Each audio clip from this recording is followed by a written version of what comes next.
La grâce et la paix du Seigneur soient avec vous. Amen. Nous accueillons ceux qui sont avec nous à travers les réseaux sociaux et nous avons le privilège de nous rassembler ici pour adorer notre Seigneur en esprit en vérité. C'est pour cela que nous lui offrons des sacrifices spirituels à travers les cantiques, à travers les prières. Nous offrons à Dieu des sacrifices vivants. Au fait, nous l'adorons. Chacun ici présent est en train d'adorer à ce moment ici. Nous sommes dans les sanctuaires, dans les lieux très saints, dans la Nouvelle Alliance.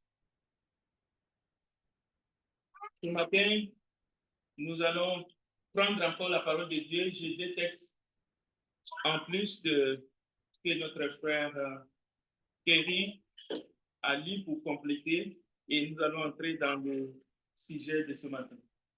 Je voudrais remercier tous ceux qui ont intervenu avant moi, que ce soit dans l'étude, dans les commentaires, dans les questions, mais aussi depuis le début de ce culte d'adoration. Je les remercie et nous continuons justement dans l'adoration par le message de la parole de Dieu.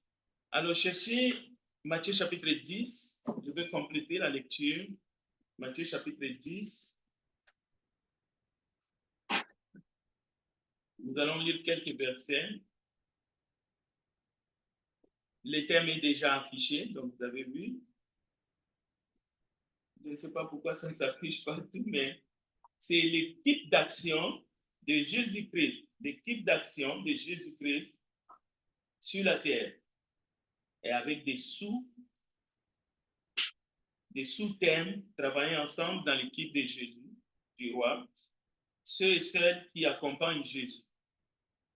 Alors Matthieu chapitre 10, nous allons lire quelques versets pour compléter des informations. Je vais lire à partir de verset 1er, Matthieu 10.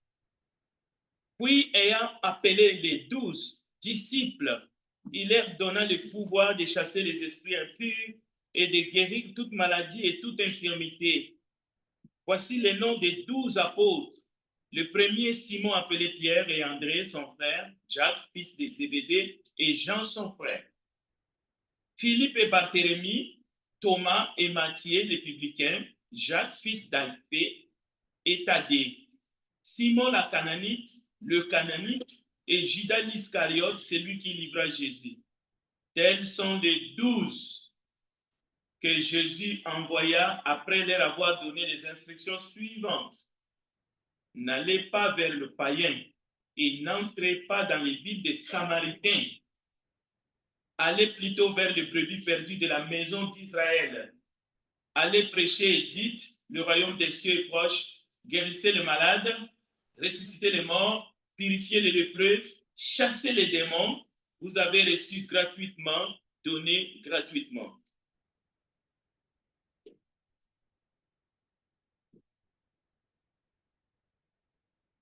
Nous allons sauter et lire encore un verset, toujours dans Matthieu 10. C'est le verset 16. Voici, je vous envoie comme des brebis au milieu des loups. Soyez donc prudents comme les serpents et simples comme les colombes.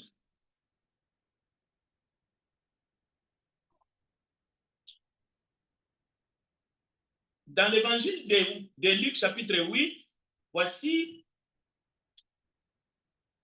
le dernier texte pour terminer la lecture de ce matin.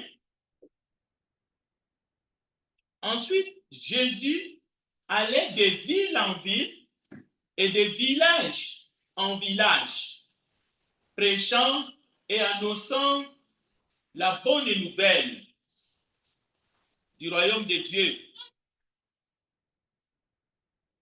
Les 12 étaient avec lui. Et quelques femmes qui avaient été guéries d'esprits malins et de maladies, Marie dite de Magdala, de laquelle étaient sortis 7 démons, Jeanne, femme de Chusa, intendant d'Hérode, Suzanne et plusieurs autres qui l'assistaient de leurs biens. Donc, notez bien, ils allaient, cette équipe allait avec lui accompagner Jésus de ville en ville, de village en village pour faire ce travail.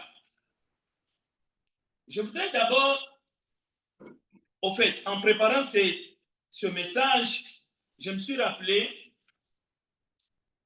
un événement qui est arrivé dans ma vie en 2015. Et pourquoi je le rappelle, c'est parce que j'étais bien entouré, d'abord par ma famille qui était avec moi. Je ne sais pas si vous êtes à Montréal depuis combien d'années, mais il y a une ville qui s'appelle Saint-Jérôme.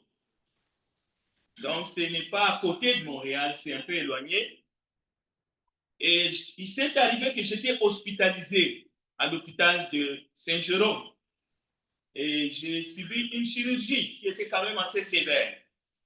Et je vois comme si c'était hier, pendant les temps que j'ai passé là-bas, j'ai vu des frères et sœurs, comme j'ai dit en plus de ma famille, qui sont venus me rendre visite alors que j'étais sur le lit d'hôpital.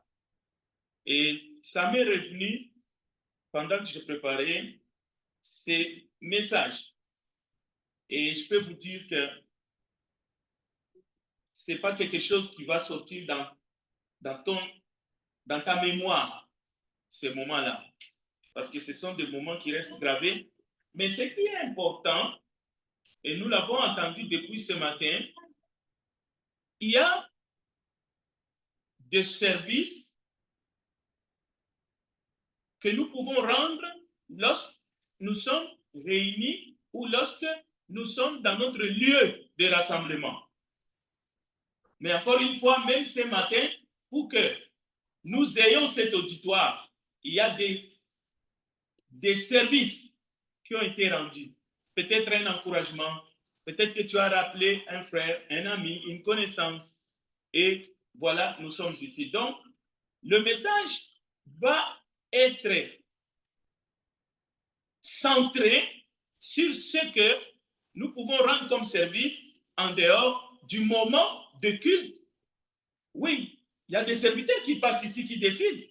Et il y a des choses que nous faisons ici, même dans la semaine.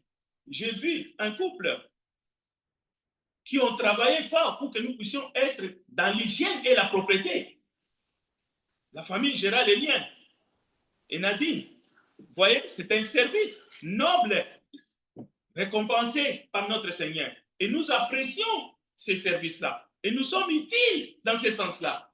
C'est ça le corps du Christ, le corps vivant.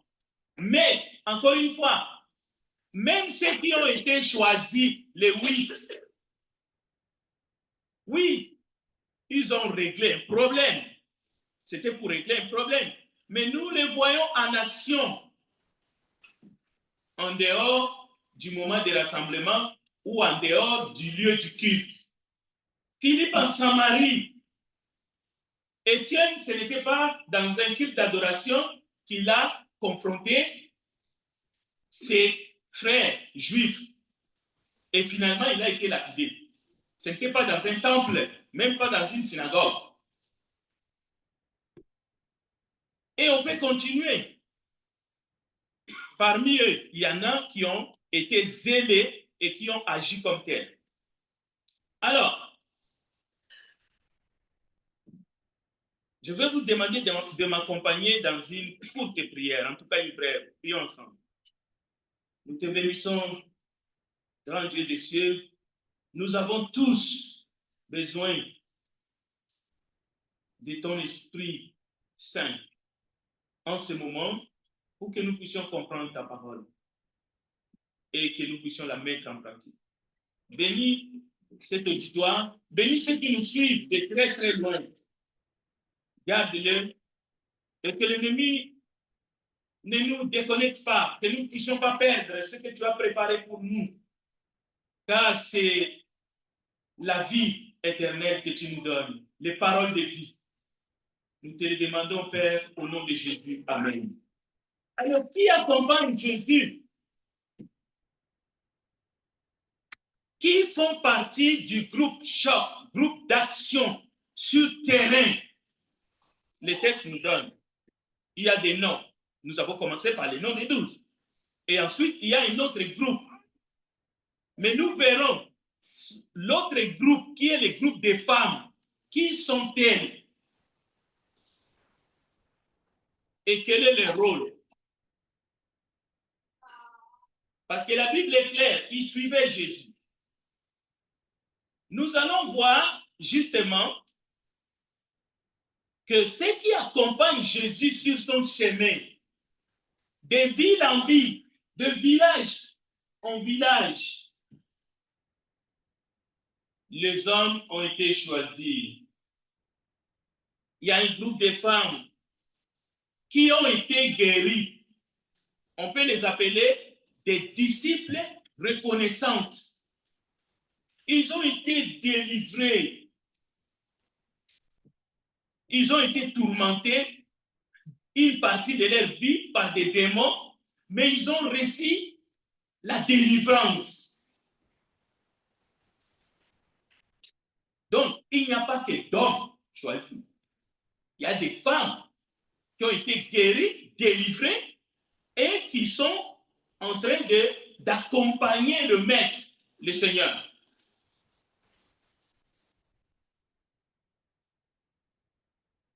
Et dans le texte que Thierry nous a lu, il y a un point que je voudrais aussi souligner. Si vous regardez au verset 39, il est dit, nous sommes tous témoins de tout ce qu'il a fait dans le pays des Juifs et à Jérusalem. Ils l'ont tué en le pendant au bois. Dieu l'a ressuscité le 3e jour et il a permis qu'il apparût. Maintenant, il faut se poser la question, à qui? Regardez le verset 41. Non à tout le peuple, mais aux témoins choisis d'avance par Dieu. À nous qui avons mangé et bu avec lui après qu'il fut ressuscité des morts. À qui pensez-vous qu'il a apparu? Si vous restez cantonné au pied de la lettre. Au fait, je voudrais vous dire à qui il a apparu la toute première. C'était à une femme qui s'appelle Marie. C'est la première qu'il a vue alors qu'il est sorti du tombeau.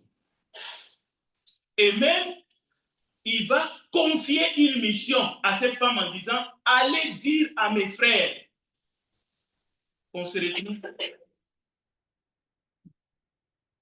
en Galilée. Donc ça a tapé dans mon esprit. C'est pour montrer, quand nous lisons les textes bibliques, il faut les lire avec un peu de recul. Alors, qui accompagne Jésus? Ce sont des disciples, oui, des disciples, reconnaissants dans certains cas. Il y en a qui ont été appelés, c'était de perdus, de paumés. C'est-à-dire, ce sont des gens qui étaient dans leur travail professionnel, mais qui avaient tous les caractères qu'on peut dire un être humain peut avoir, les Pierre, les Zébédée, André, nous avons écouté leurs noms, et ils sont venus comme tels, Nathanaël, et ainsi de suite.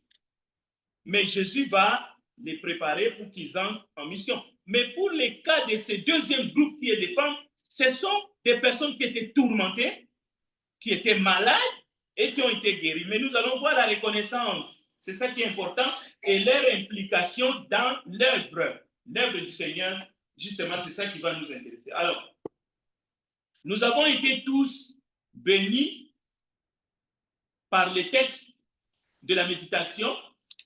Pour ceux qui étaient avec nous vendredi, je le rappelle ici, qui a été présenté par notre frère Léland,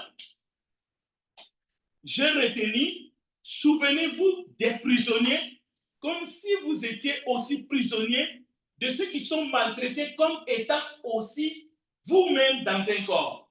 Et il y a l'hospitalité qu'il faut, en l'exerçant, quelques-uns ont logé, sans le savoir, des anges. Il faut être gravement malade, hospitalisé, peut-être dans un hôpital qui est assez éloigné de la ville, et du coup, voir des frères et sœurs qui viennent nous fortifier. Ça fait du bien. C'est pour cela, même à l'hôpital, on a mis les temps de visite. C'est pour que les hommes et les femmes... Mais le problème, c'est que nous allons voir aujourd'hui, pas seulement l'engagement de ces disciples, mais nous allons voir la nature de la mission que Jésus donne aux siens. Il a dit allez. Pourquoi? Parce que lui-même, il est allé de ville en ville, de village en village, en faisant le bien. Cela veut dire qu'il y avait un moment d'enseignement, que ce soit sur la montagne, il y avait un moment pour se ravitailler, où il a multiplié le pain et les poissons, mais il y avait les moments où il prenait, au fait, son bâton de pèlerin, son bâton de missionnaire. Notre Seigneur était missionnaire à Jérusalem. Il a fait des villes en villes, des villages en villages. Il est dit dans le pays des Juifs.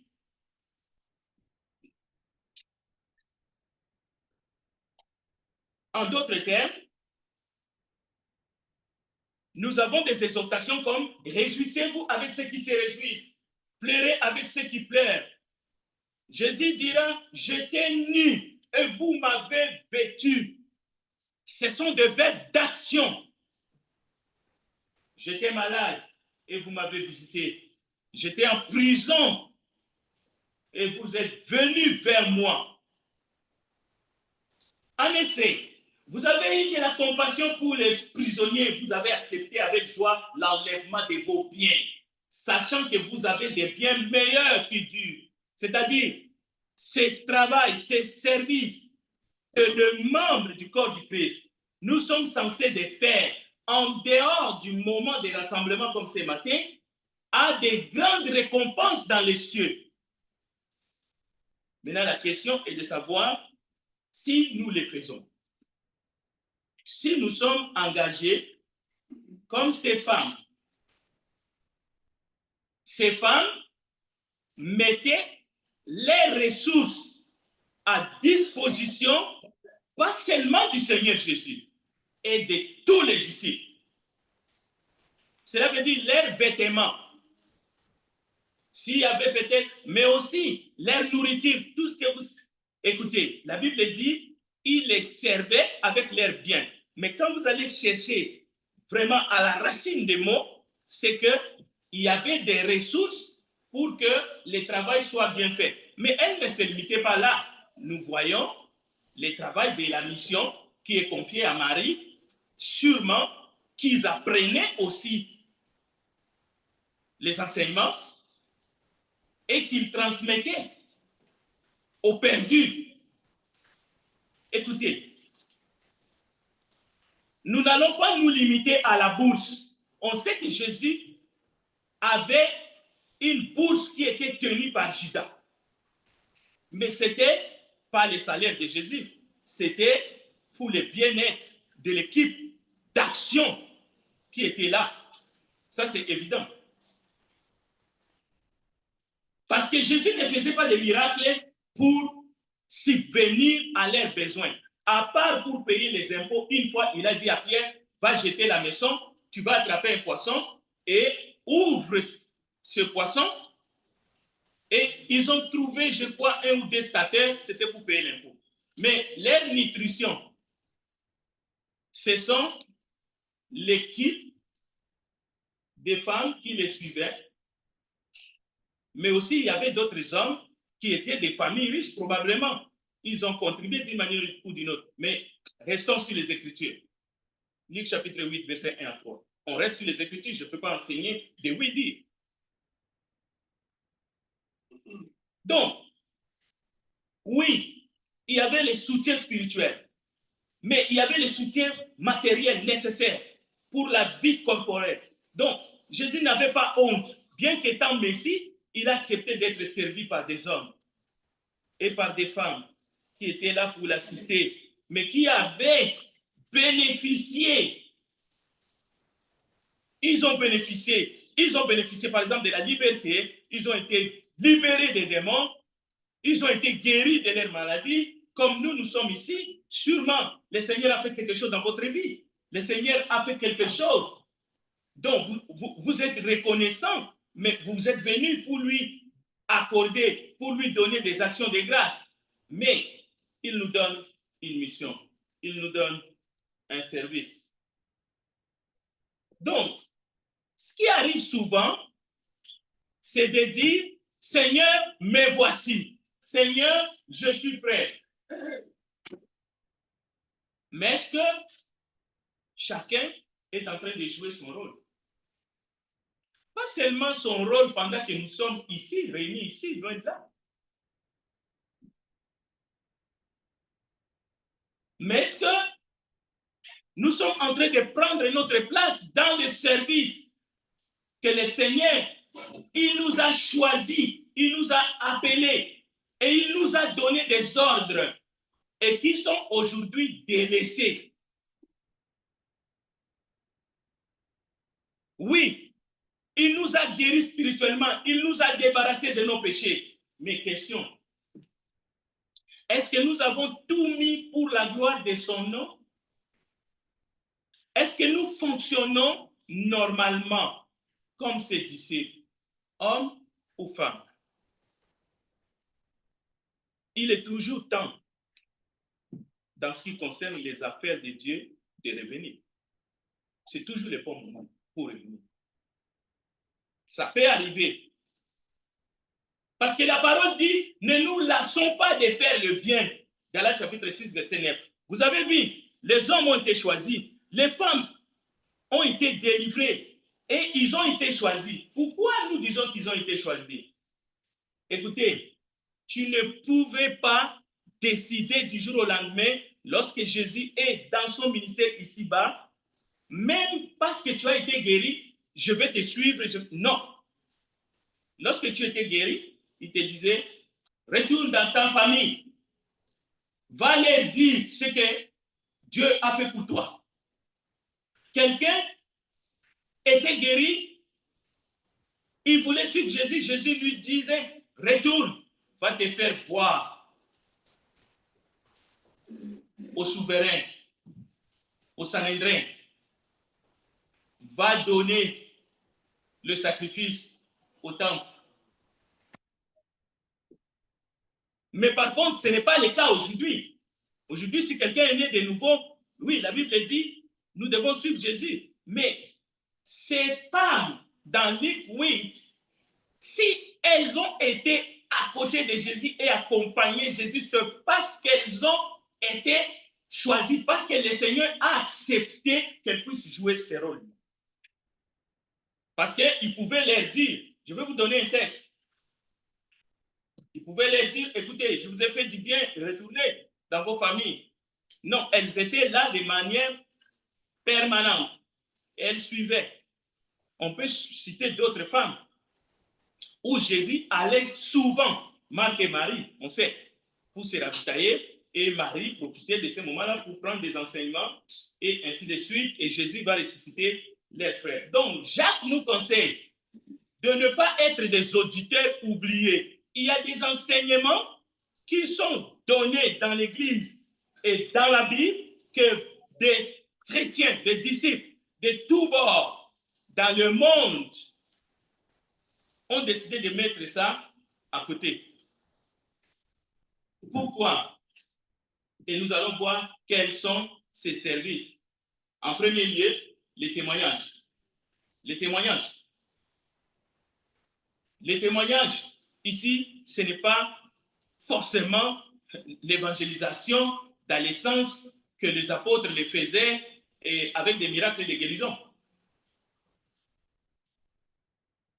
J'ai entendu quelque chose qui ressemblait ici, au Canada ou à Montréal. C'est interdit de visiter les gens chez eux. C'est comme si l'hospitalité était interdite ou c'était interdit d'aller visiter quelqu'un qui est à l'hôpital. C'est interdit. Mais je n'y crois pas. Je pense que j'ai mal entendu. Parce que imaginez, qui peut changer la nature des Écritures même? Qui peut venir te dire autre chose que ce que le Seigneur nous demande de pratiquer? Qui est cet homme ou qui est cette femme-là? Oui, nous avons des exemples dans la Bible, en tout cas dans le Nouveau Testament. Dans le Nouveau Testament, sur faire le bien. Ainsi donc, pendant que nous en avons l'occasion, pratiquons le bien envers tous et surtout envers les frères dans la foi. Il n'y a personne qui peut enlever ça. Donc, faire le bien, c'est véritablement faire la volonté du Père. Oui, ça ne se limite pas là, ça va plus loin. Témoigner Christ à un perdu, c'est faire le bien. Mais aussi secourir un frère qui est dans les besoins. Ou aller rendre visite à un frère ou une sœur qui est hospitalisé, qui traverse les moments les plus difficiles. Je ne dis pas que prier, ce n'est pas assez. C'est déjà bon. Mais ici, les actions vont plus loin. Donc, à notre âme et conscience, est-ce que nous pratiquons la parole de Dieu? Est-ce que nous pratiquons partout? Est-ce que nous pratiquons le bien envers tous et surtout envers le frère dans la foi? Posons-nous la question, qu'est-ce qui fait que je suis comme je suis? Qu'est-ce qui me bloque?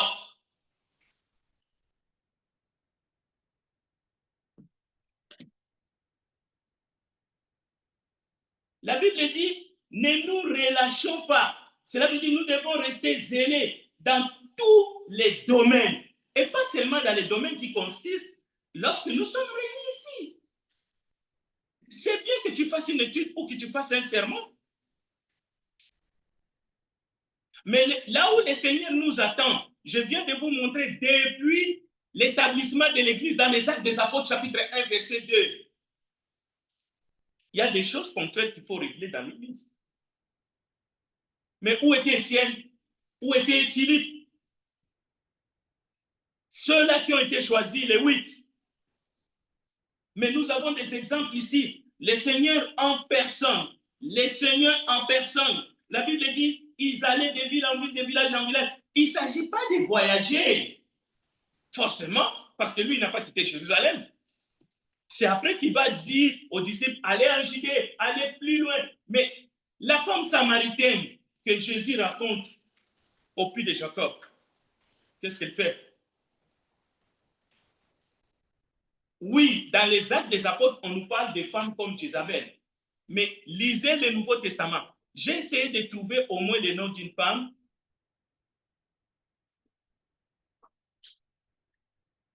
parmi ceux qui sont cités, mais qui ont été au service du Seigneur et qui a fait quelque chose qui est semblable à ce que Jézabel a fait dans l'Ancienne Alliance. Mais je n'ai pas trouvé. En tout cas, tous ceux qui sont cités, ils étaient là en faisant le bien. Je viens de vous citer un, la femme samaritaine.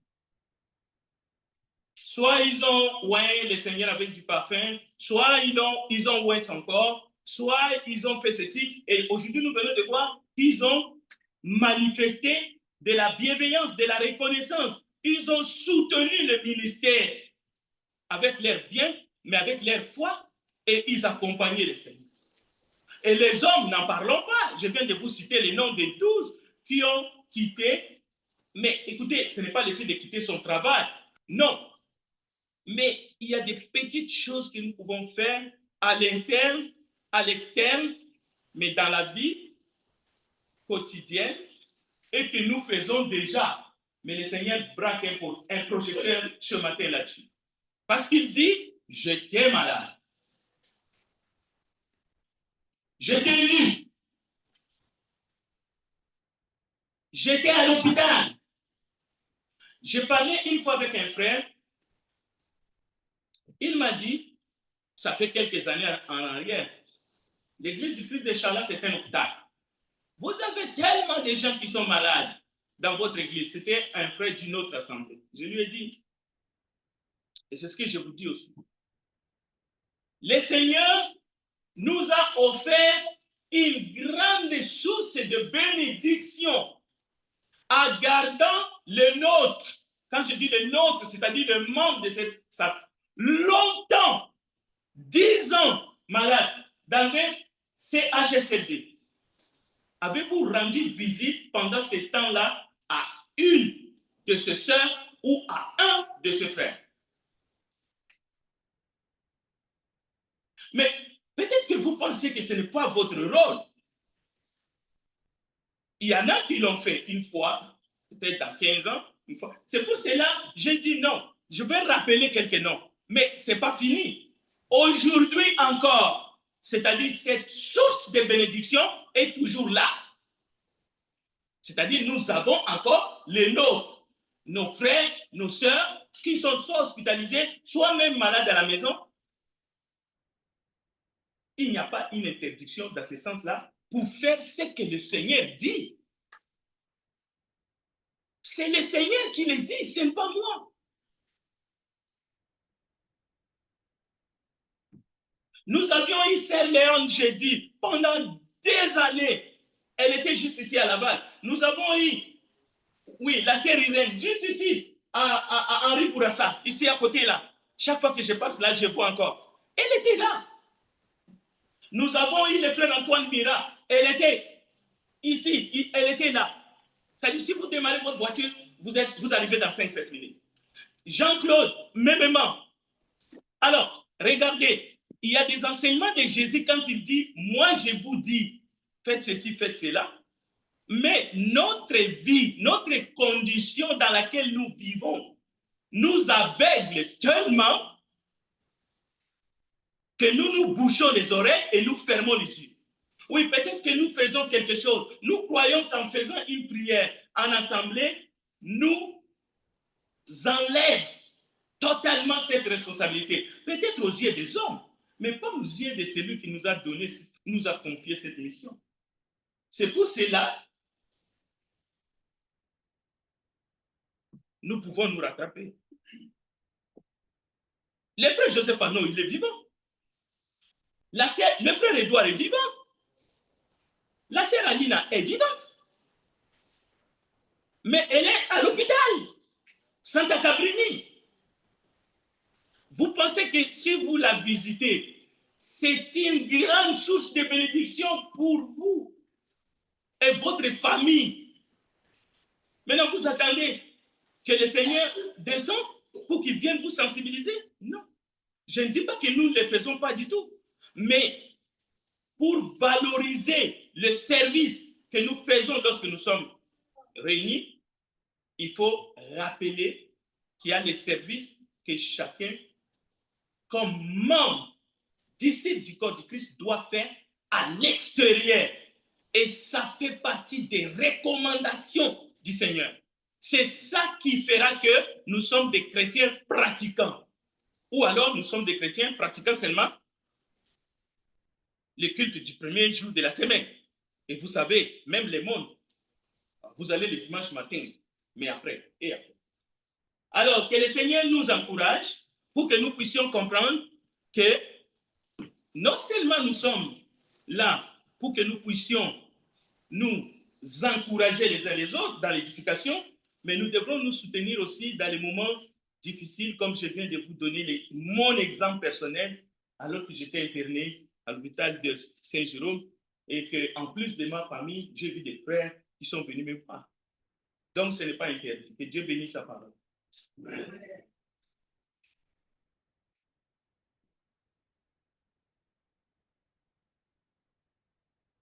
Frères et sœurs, je vais prier de se lever. Nous allons donner le cantique 66.